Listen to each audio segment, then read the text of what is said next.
En France, une nouvelle loi veut adapter l'assurance habitation au climat qui change. Alors penchons-nous sur une proposition qui essaye justement de répondre à cette question. Le problème? Les catastrophes naturelles coûtent de plus en plus cher. Le système actuel n'en peut plus. C'est exactement ce risque que la nouvelle loi cherche à éviter. En fait, le système fait face à deux gros problèmes, qui le rendent intenable sur le long terme.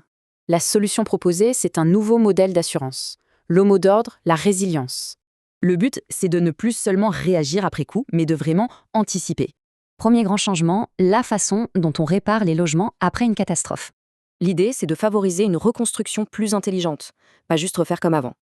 Mais alors, ça veut dire quoi, concrètement, une reconstruction résiliente? Un expert détermine les travaux et l'assurance peut même payer plus que la valeur du bien. Concrètement, après un sinistre, voilà comment les choses se passeraient. Et si on refuse ces travaux, la conséquence est financière, la franchise augmente. Cette franchise plus élevée suivra l'assuré, même s'il change d'assurance. C'est un point clé. Deuxième point important, la proposition change aussi le calcul des primes dans les zones à risque. Elle permettrait aux assureurs d'appliquer ce qu'on appelle une surprime. Mais attention, cette surprime ne concernerait pas tout le monde, loin de là. Elle viserait spécifiquement les résidences secondaires et les très gros biens professionnels.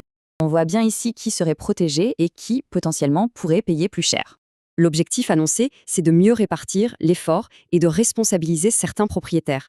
Bon alors, où est-ce qu'on en est concrètement avec cette loi? Le texte a été adopté en première lecture à l'Assemblée, mais la route est encore longue. Donc pour l'instant, ce n'est qu'une proposition. Rien n'est encore définitif. Ce qui pose une dernière question, cette loi, est-ce que ce sera suffisant pour l'avenir?